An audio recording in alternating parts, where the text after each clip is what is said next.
मैं तो महात्मा गांधी के मृत्यु के समय नहीं था, लेकिन मैं दावे के साथ कह सकता हूँ कि महात्मा गांधी के मृत्यु के समय जितनी भीड़ रही होगी, आज उससे मैं तो ये नहीं कह सकता हूँ कि उससे अधिक, लेकिन उससे कम भीड़ भी आदरणीय नेताजी के देहावसान की खबर सुनकर उससे कम भीड़ नहीं रही होगी। भारतीय जनता पार्टी केवल कागज में और मिस कॉल पर सदस्य बना कि भारतीय जनता पार्टी के पास कोई विजन नहीं है। भारतीय जनता पार्टी के पास सिर्फ टेलीविजन है और इसी टेलीविजन के आधार पे भारतीय जनता पार्टी या समाज के अंदर अपने जिस रूप में अपने आप को प्रस्तुत करे वो अलग बात है, लेकिन देश की जनता, गोरखपुर की जनता ये समझ चुकी है कि भारतीय जनता पार्टी का विकास का नारा खोखला है। देखिए, हाउस टैक्स जो 2 गुना, 3 गुना, 4 गुना, 6 गुना बढ़ा है, इसको भारतीय जनता पार्टी ने वापस नहीं लिया है। भारतीय जनता पार्टी ने नगर निकाय के चुनाव को देखते हुए इस टैक्स को केवल स्थगित किया और आर्थिक सर्वे के आधार पर उसने कहा कि जिस दिन अडानी ब्लास्ट करेंगे या अडानी वापस होंगे उस दिन इस देश की अर्थव्यवस्था पूरी तरह समाप्त हो जाएगी। आज तक इस देश में इतनी महंगाई कभी नहीं बढ़ी। अब ये अलग बात है कि देश की मीडिया महंगाई के भी फायदे दिखाने लगती है तो देश की जनता सोचने मजबूर हो जाती है। नमस्कार, उत्कर्ष पत्रिका देख रहे हैं आप और मैं हूं आपके साथ विक्की सिंह। निकाय चुनाव नज़दीक है और ऐसे में भारतीय जनता पार्टी निकाय चुनाव में अपने आप को पूरी तरीके से झोंकती हुई नज़र आ रही है। सपा का क्या स्टैंड है निकाय चुनाव को लेकर, इसको थोड़ा का समझने का प्रयास करते हैं। हमारे साथ आज बातचीत करने के लिए सीनियर अधिवक्ता सिविल कोर्ट गोरखपुर के मौजूद हैं नीरज शाही जी। इनसे बातचीत करते हैं और थोड़ा समझने का प्रयास करते हैं कि समाजवादी पार्टी का निकाय चुनाव को लेकर क्या स्टैंड है। समाजवादी पार्टी से खासा ताल्लुकात रखते हैं। ऐसे में अभी समाजवादी पार्टी के संरक्षक का देहांत हुआ है। सबसे पहले इस क्षति को किस हिसाब से देखते हैं वो समझने का प्रयास करते हैं। देखिए, समाजवादी पार्टी निश्चित रूप से आज बहुत मर्माहत है और केवल समाजवादी पार्टी ही नहीं मर्माहत है।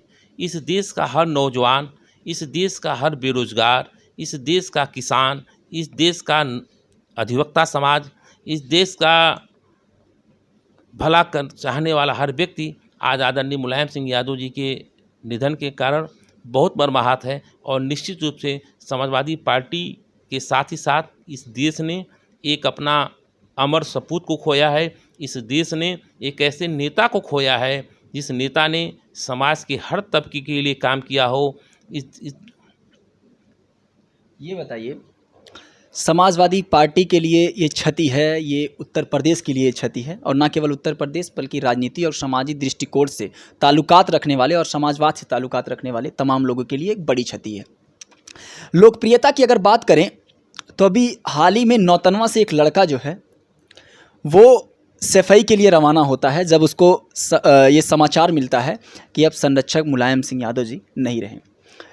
एक तकरीबन 13 या 14 साल का लड़का जो है ट्रेन से, एक उसकी कह सकते हैं कि लोकप्रियता को देखिए या उसके चाहत को देखिए कि वो लगातार जो है ट्रेन से सफ़र करने के लिए सफाई जाने के लिए पहुंच जाता है, रास्ता भटक जाता है, वीडियो वायरल होता है। फिर अखिलेश यादव जो है उसको अपने पास बुलाते हैं, मुन्ना सिंह उसको लेके जाते हैं, फिर मुलाकात होती है। ये जो लोकप्रियता है इसको किस हिसाब से देखते हैं?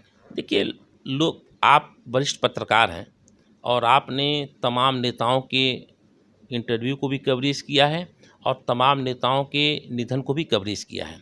मैं तो महात्मा गांधी के मृत्यु के समय नहीं था, लेकिन मैं दावे के साथ कह सकता हूं कि महात्मा गांधी के मृत्यु के समय जितनी भीड़ रही होगी, आज उससे मैं तो ये नहीं कह सकता हूं कि उससे अधिक, लेकिन उससे कम भीड़ भी आदरणीय नेताजी के देहावसान की खबर सुनकर उससे कम भीड़ नहीं रही होगी।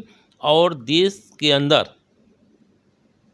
पहली बार ऐसे नेताजी का निधन हुआ है जिस देश ने विश्व में इतना अधिक भीड़, इतना अधिक शोकाकुल जनता आदरणीय मुलायम सिंह यादव जी के निधन के बाद सफाई के अंदर पहुंची थी। मैं दावे के साथ कह सकता हूं कि उतनी भीड़ आज तक आज़ाद भारत के इतिहास में किसी नेताजी के मृत्यु के उपरांत नहीं पहुंची थी। इस नाते मैं दावे के साथ कह सकता हूं कि लोकप्रियता के आधार पे, सम्मान देने के आधार पे, सबके बारे में सोचने के आधार पे निश्चित रूप से मुलायम सिंह जी का निधन अपूरणीय क्षति है और इस क्षति को कोई भरपाई नहीं कर पाएगा। चलिए अब निकाय चुनाव पे आते हैं। निकाय चुनाव को अगर देखा जाए तो भारतीय जनता पार्टी पूरी तरीके से लगातार बैठक पे बैठक करती हुई नजर आ रही है।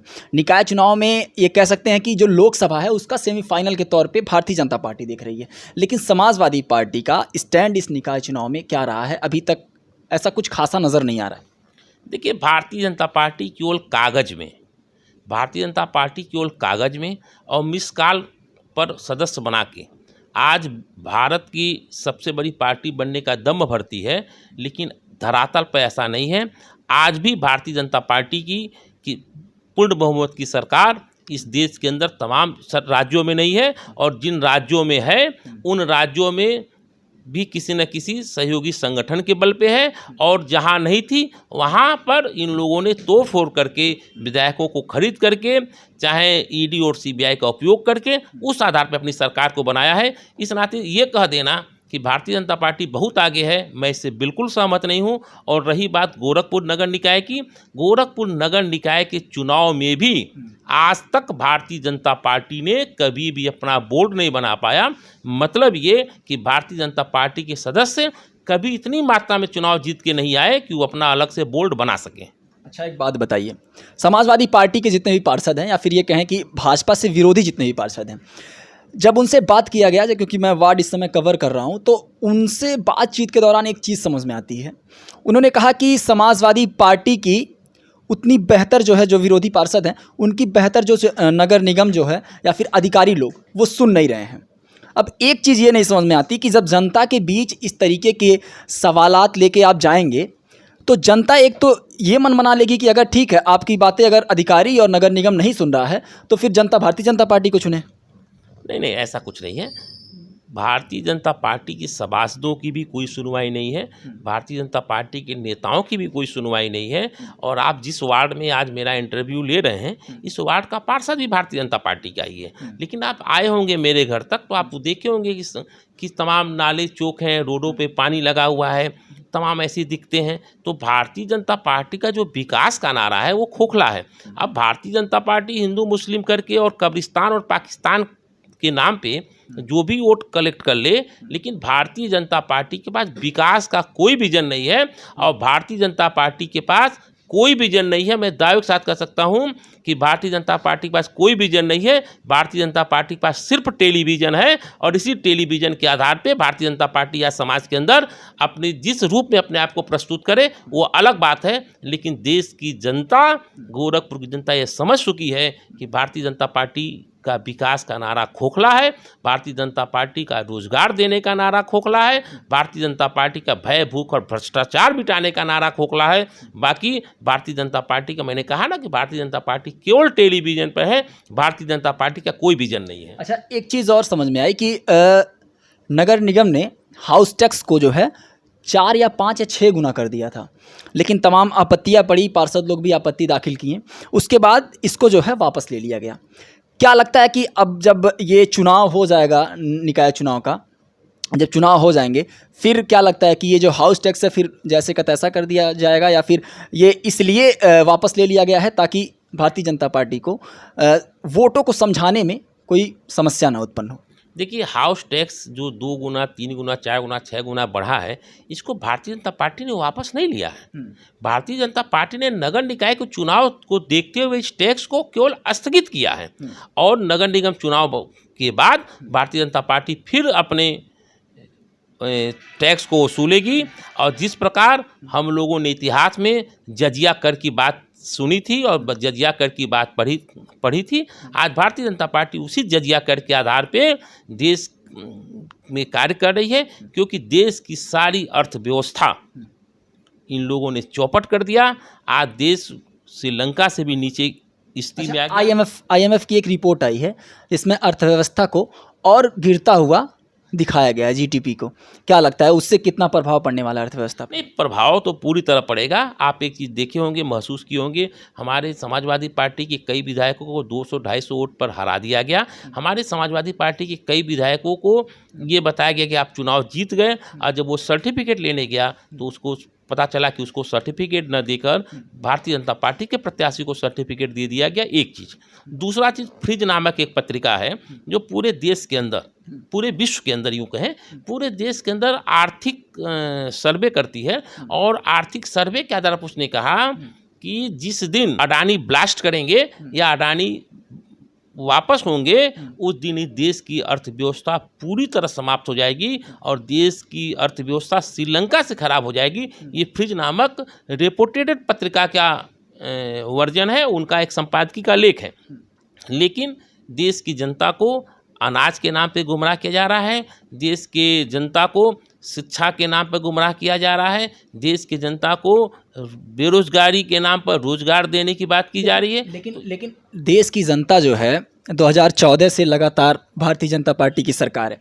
एक बात बताइए, एक बार बरगला सकता है जनता को एक व्यक्ति या फिर एक पार्टी, एक बार बरगला सकती है, लेकिन जब अनाज की बात आती है, फ्री राशन की बात आती है, तो यही जनता है जो राशन को फ्री अगर कर दिया जाता है तो वोट पड़ने लगता है। इसी अभी 2019 भी देखें आपने, और अभी जो जिस हिसाब से उत्तर प्रदेश का विधानसभा चुनाव गुजरा, तो राशन का एक बड़ा मुद्दा था, और राशन के बदौलत कहीं ना कहीं भारतीय जनता पार्टी ने जो रूरल वोट था उसको अपने कब्जे में करने में कहीं ना कहीं महारत हासिल की। नहीं, देखिए इस बात से मैं बिल्कुल सहमत नहीं हूँ। भारतीय जनता पार्टी 55 सीट हारी है पिछले 2017 के चुनाव के बाद, और हमारी समाजवादी पार्टी 65-66 सीट गेन की है। इस नाते ये कहा जाना कि भारतीय जनता पार्टी एक तरफा चुनाव जीत रही है या भारतीय जनता पार्टी के पक्ष में लोग हैं, मैं इससे बिल्कुल सहमत नहीं हूँ। आज भी मेरे पास 36% वोट मेरा है, 40% वो सरकार बना रहे हैं। 100, 200, 250 वोट से हमारे कई सौ एमएलए चुनाव हारे। तो ऐसा कुछ नहीं है, देश की जनता पूरी तरह समझ, आप देखे भी। लेकिन गोरखपुर के 9 विधानसभा में, विषय 9 विधानसभा का नहीं है भाई साहब, विषय इस बात का है कि गोरखपुर के 9 विधानसभा में आप देखे होंगे, गोरखपुर 9 के विधानसभा में पिपराइच के अंदर भारतीय जनता पार्टी, समाजवादी पार्टी का प्रत्याशी लगभग 75,000 वोट पाता है। आप देखे होंगे जिस सीट से माननीय मुख्यमंत्री जी स्वयं चुनाव लड़ रहे थे, उस दिन उस सीट पर समाजवादी पार्टी का प्रत्याशी 62,000-63,000 वोट पाता है। आप देखेंगे गोरखपुर ग्रामीण के अंदर समाजवादी पार्टी का प्रत्याशी 1 लाख से अधिक वोट पाता है। तो ये कह देना कि भारतीय जनता पार्टी की एक तरफा जीत है, मैं इससे बिल्कुल सहमत नहीं हूँ। ये ठीक है कि जनता को वो बरगलाने में सफल हो गए, क्योंकि उनके पास मनी भी था, उनके पास मीडिया भी था और उनके पास माफिया भी थे। इस कारण भारतीय जनता पार्टी की सरकार उत्तर प्रदेश के अंदर दिखाई दे रही है, लेकिन सच्चाई और यथार्थ से बिल्कुल दूर है। महंगाई को लेकर क्या कहेंगे? जिस हिसाब से लगातार विरोधी पार्टी के जितने भी तमाम नेतागण हैं वो हमेशा भारतीय जनता पार्टी को महंगाई को लेकर घेरते हुए नजर आते हैं। क्या आपका एक व्यक्तिगत राय है महंगाई को लेकर? देखिए, महंगाई तो नो डाउट आज तक इस देश में इतनी महंगाई कभी नहीं बढ़ी। अब ये अलग बात है कि देश की मीडिया महंगाई के भी फायदे दिखाने लगती है तो देश की जनता सोचने मजबूर हो जाती है। पहली बार इस देश की मीडिया महंगाई को लेकर फायदे दिखा रही है कि कहीं ना कहीं से मीडिया भी इन लोगों से भयभीत है। और मैं तो ये कह रहा हूँ कि भारतीय जनता पार्टी सिर्फ अकेले चुनाव नहीं लड़ रही है, भारतीय जनता पार्टी के साथ सीबीआई, ईडी और उनकी पुलिस की एजेंसियां भी उनके साथ हैं। इस आधार पर वो चुनाव जीतने में कामयाब हो रहे हैं। अच्छा, समाजवादी पार्टी की अगर बात करें तो निकाय चुनाव में, गोरखपुर के निकाय चुनाव की अगर बात करें तो क्या लगता है कि अब चूँकि 80 वार्ड हो चुके हैं तो 80 पार्षद चुने जाएंगे। ऐसे में क्या लगता है कि समाजवादी पार्टी कितना भारतीय जनता पार्टी के हिसाब से कितना चैलेंजिंग रहेगा भारतीय जनता पार्टी के लिए? देखिए, पूरे देश के अंदर भारतीय जनता पार्टी का गढ़ गोरखपुर माना जाता है, लेकिन मैंने आपसे पहले भी कहा कि कभी भी गोरखपुर के अंदर भारतीय जनता पार्टी ने अपना बोर्ड नहीं बना पाया। मैं सीटों की बात तो नहीं करता हूं, लेकिन मैं आपको दावे के साथ कह रहा हूं कि चूंकि इनके विकास के नारे खोखले हो चुके हैं, इस नाते इस बार समाजवादी पार्टी के सबसे अधिक सदस्य चुनकर नगर निगम के अंदर पहुंचेंगे और नगर निगम के अंदर भारतीय जनता पार्टी को हराकर समाजवादी पार्टी का मेयर बनेगा। बहुत बहुत धन्यवाद सर हमसे जुड़ने के लिए। हमारे साथ नीरज साही जी मौजूद थे, सीनियर अधिवक्ता हैं सिविल कोर्ट गोरखपुर में और समाजवादी पार्टी से खासा ताल्लुकात रखते हैं, जुड़ाव रखते हैं, वरिष्ठ नेता हैं। तमाम मुद्दों पे हम लोगों ने चर्चा की, निकाय चुनाव पे चर्चा किया और इनका कहना है कि समाजवादी पार्टी जो है इस बार निकाय चुनाव के नगर निगम के सदन में अधिक से अधिक संख्या में जो है वो समाजवादी पार्टी के पार्षद पहुंचेंगे और कहीं ना कहीं महापौर जो है वो भी समाजवादी पार्टी के बनने वाले हैं। ऐसे ही तमाम छोटी बड़ी खबरों के लिए हमारे साथ बने रहें और देखते रहें उत्कर्ष पत्रिका। नमस्कार।